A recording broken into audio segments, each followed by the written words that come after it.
Hello students. Now we are going to discuss about the stability of coordination compounds. कि कौन सा coordination compound stable होगा और कौन सा कम स्टेबल होगा, कौन सा ज़्यादा होगा, नहीं होगा, वगैरह वगैरह. सो इसकी डेफिनेशन के बारे में हम बाद में बात करेंगे. पहले इधर बात करते हैं.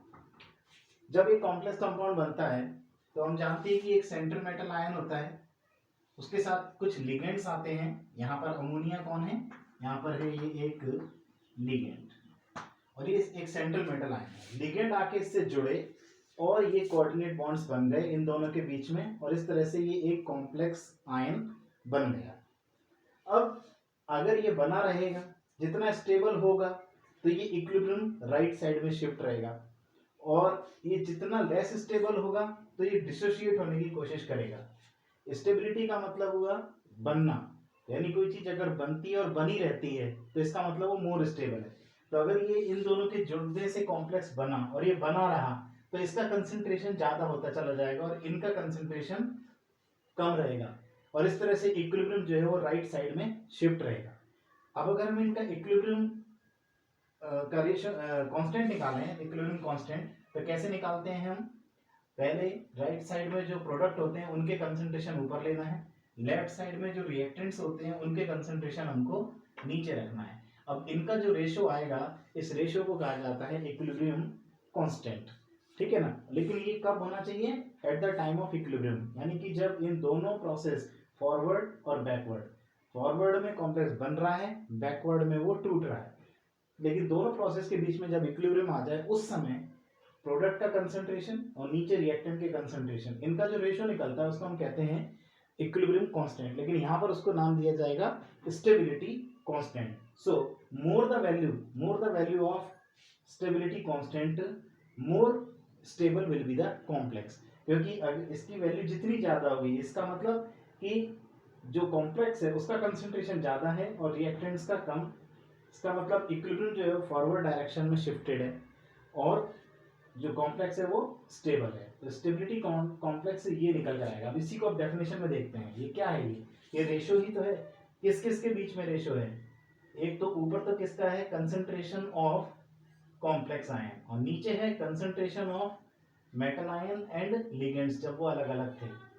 The ratio of complex ion and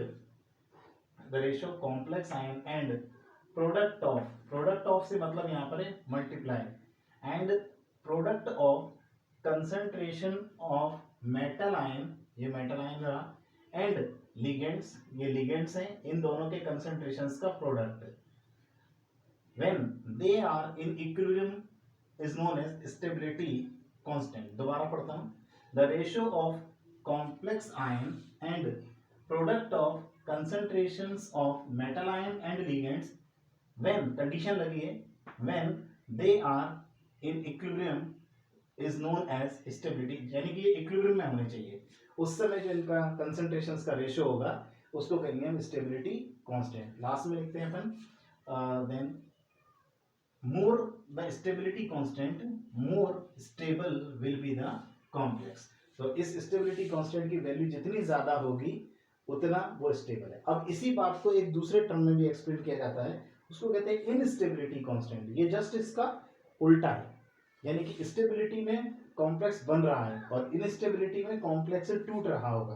तो अब की बार जस्ट इसका रिवर्स हो जाएगा कि जो मेटल आयन है और लिगेंड्स, इनके कंसंट्रेशन ऊपर होंगे और कॉम्प्लेक्स का नीचे होगा, और इसको बोलेंगे हम instability constant. And these both are reciprocal of each other, यानी कि stability constant equals to 1 upon instability constant. दोनों एक दूसरे के उल्टे हैं. तो हम कह सकते हैं कि जितनी ज्यादा वैल्यू होगी स्टेबिलिटी कांस्टेंट की, कॉम्प्लेक्स उतना ज्यादा स्टेबल होगा. और वहीं अगर इनस्टेबिलिटी कांस्टेंट की बात करें तो इसकी वैल्यू जितनी कम होगी, कॉम्प्लेक्स उतना ज्यादा स्टेबल होगा.